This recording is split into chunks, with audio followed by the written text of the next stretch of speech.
What's going on, everybody? Max Ralph with PennLive, just outside of Haluba Hall again. You know, the weather is pretty darn good today, but just in my car anyway. Sorry I didn't do the walk and talk thing for you. I was chatting with some other people, but I do have to check in from practice this Wednesday evening, and I gotta say it was a really newsy one. Feels like, I guess I can't say it's the first really newsy one we've had since we had the whole Drew Aller saga last week, but this one was especially news heavy for one that didn't worry about the starting quarterback not practicing. I'm going to try and get it all down in this video off the top of my head.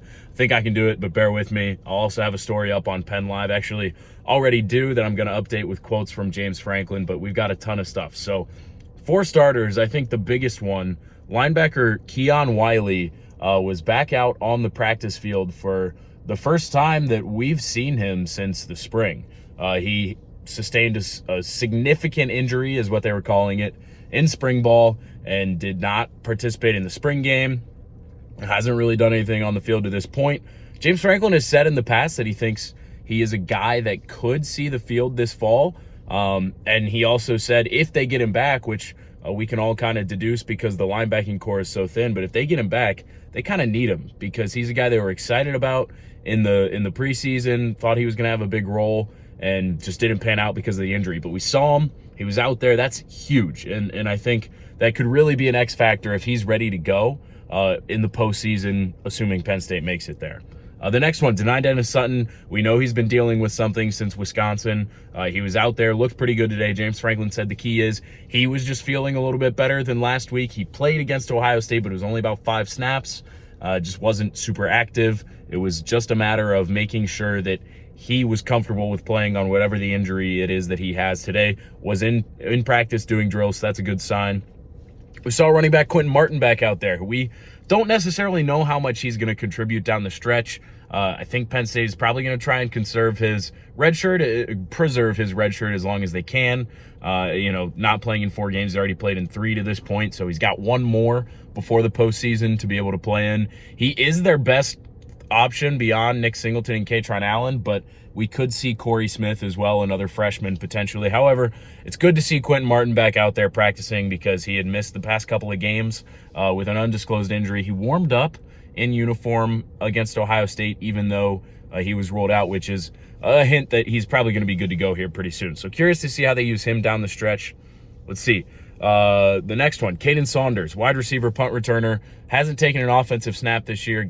Another guy Penn State kind of anticipated was going to have a role on that offense, but never panned out because of injury. But he's out there again. He's been lingering. James Franklin said dragging that injury. We don't know exactly what it is, but we saw him in a walking boot at one point this year. He's been the punt returner at the beginning of the year, but wasn't healthy enough to actually return kicks. So they were just having him catch them and field them, and that's that. But now he's back out there. I would say he did not look 100%. I would say that what we saw on the field. James Franklin said, again, it's just kind of a matter of what the doctors are telling him. So would not get your hopes up on him playing receiver, especially anytime soon. But who knows? You know, things could go a lot of different ways. I'm trying to think, there were a bunch of injuries, injury updates that I had for you. Also worthwhile, linebacker Dom DeLuca, been playing in a cast for a little bit. It was still a brace of sorts, but what we could see looked significantly smaller. Of course, he had the great Jason Kabinda tribute against Ohio State where he put his thumb up in the cast. That was pretty cool. He's great with those things. We saw Trace McSorley out there. He was in town for the Ohio State game and clearly stuck around for a little bit. I think those are pretty much all the big things I had to update you on. But yeah, like I said, it was a newsy day, especially on the injury front. And mostly good news for Penn State. Oh, Anthony Donko, the starting right tackle. He played, I think it was 38 snaps against Ohio State, but it was the first time this year that he didn't start because he was dealing with something lingering, bumps and bruises from the Wisconsin game. I wouldn't worry about him. I think he's fine. Based on what we saw at practice, I think he was participating in a full or mostly full capacity. Played a lot against Ohio State, should be good. But yeah, that's all I've got for you. It's Max Ralph with PennLive signing off. If you missed anything, go check us out online at PennLive.com. Peace.